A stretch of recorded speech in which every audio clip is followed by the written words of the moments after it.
Jemaah kaum muslimin, jemaah salat Isya yang semoga dirahmati oleh Allah Subhanahu wa taala. Senantiasa kita bersyukur kepada Allah Subhanahu wa taala dikarenakan Allah Subhanahu wa taala telah memudahkan kita, telah memanjangkan umur kita sehingga kita bisa melaksanakan salat Isya dengan berjamaah. Apa kata Nabi sallallahu alaihi wasallam? "Lau ya'lamuna ma fihima la atauhuma walau habwan." Seandainya mereka tahu, umatku tahu, mereka orang-orang yang senantiasa meninggalkan, yang sering meninggalkan salat Isya dan salat subuh, mereka tahu ma fihima, apa yang ada di kedua salat tersebut, ganjaran apa yang ada di dalam keduanya, la atauhuma walau habwan. Niscaya mereka akan mendatangi kedua salat tersebut meski dalam keadaan merangkak. Jemaah, maka bersyukurlah kita kepada Allah Subhanahu wa taala yang telah memudahkan kita sehingga kita dapat melaksanakan salat Isya dengan berjamaah. Salawat dan salam senantiasa tercurahkan kepada baginda Nabi sallallahu alaihi wasallam. Allahumma shalli wa sallim alaihi. Kepada para keluarga beliau, sahabat beliau dan orang-orang yang senantiasa mengikuti beliau sehingga ditegakkannya hari yaumul qiyamah. Jemaah salat Isya yang semoga dirahmati oleh Allah Subhanahu wa taala.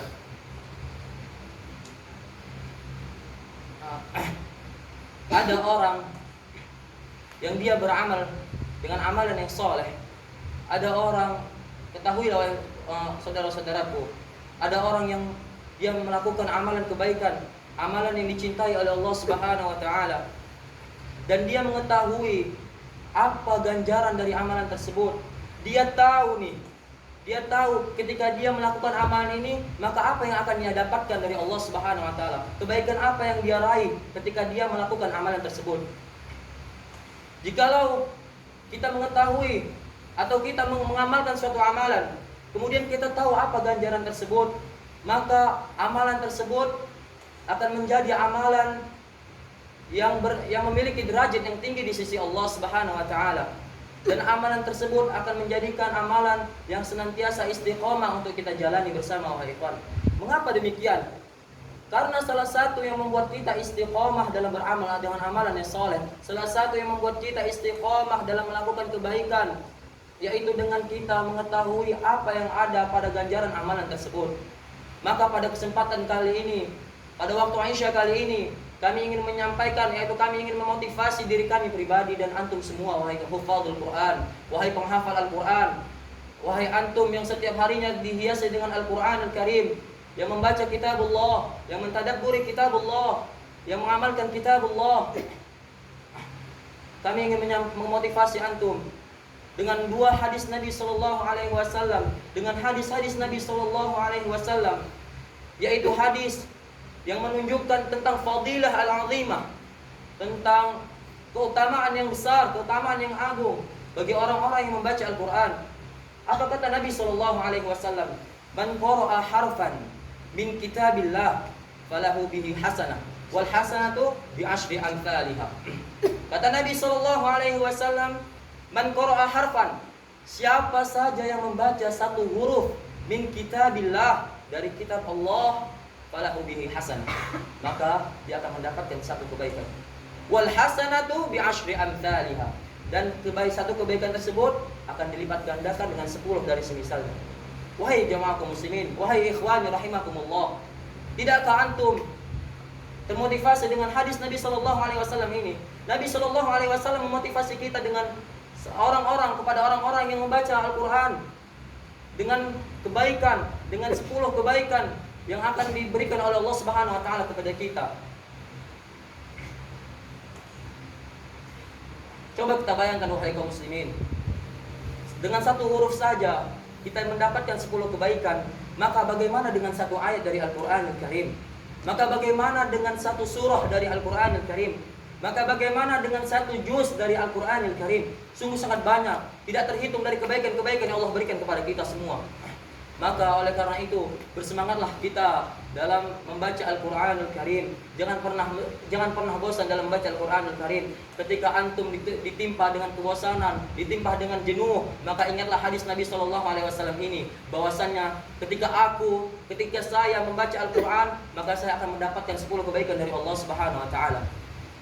Ini adalah hadis yang pertama yang disampaikan Allah atau yang disabdakan oleh Nabi Shallallahu Alaihi Wasallam. Kemudian hadis yang kedua adalah hadis yang langsung berdempetan kepada orang-orang yang mengamalkan Quran, mempelajari Al-Quran, menghafal Al-Quran dan selainnya. Nabi Shallallahu Alaihi Wasallam bersabda, man qara Al-Quran wa ta'allamahu wa amala bihi ulbisa walidahu tajan min nurin dawuhu mithlu dawi syams.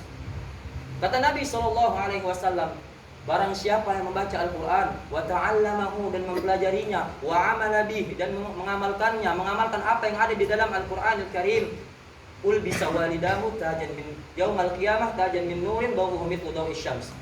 Akan dipakaikan kepada kedua orang tuanya di yaumil liqa, yaitu taj, yaitu mahkota, min nurin dawuhu mithlu syams, dari yang dimana mahkota tersebut dari cahaya yang dimana cahaya tersebut seperti cahaya matahari.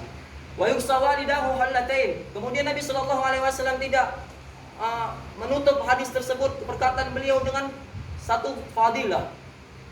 Kemudian Nabi Shallallahu Alaihi Wasallam melanjutkan sabdanya, wa yuksawalidahu hallatain. Kemudian kedua orang tua tersebut akan dipakaikan perhiasan yang perhiasan tersebut sangat indah, sehingga Nabi Shallallahu Alaihi Wasallam mengatakan la yaqumu lahum ad-dunya, tidak ada bandingan harganya dengan dunia ini, wahai ikhwan.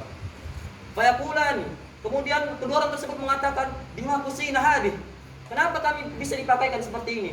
Kemudian Allah Subhanahu Wa Taala mengatakan kepada mereka, bi akhiri walidikum al-Quran, karena anakmu menghafal Al-Quran Al-Karim.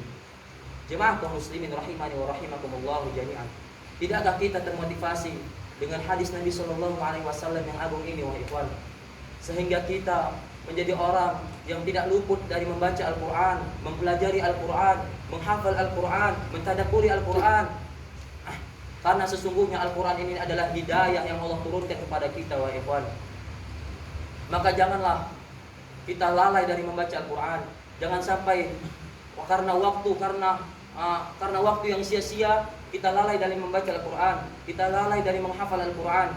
Tidakkah antum tahu, wahai ikhwan, Nabi Shallallahu Alaihi Wasallam pernah berdoa kepada Allah Subhanahu Wa Taala, sehingga Allah ceritakan di dalam Al-Quran. Apa kata Allah Subhanahu Wa Taala?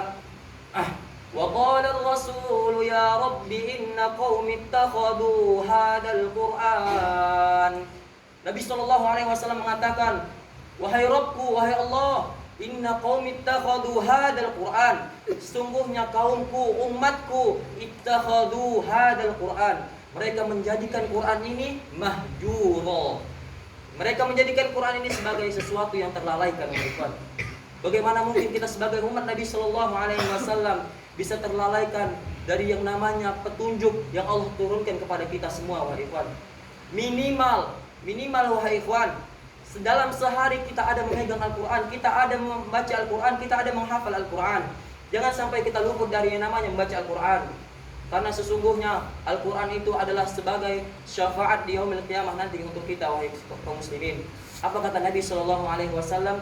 Iqra'ul Quran fa innahu ya'ti bi yaumil qiyamati syafi'an ashabi. Bacalah dari kalian Al-Quran. Kalian baca itu Al-Quran, kata Nabi Shallallahu Alaihi Wasallam.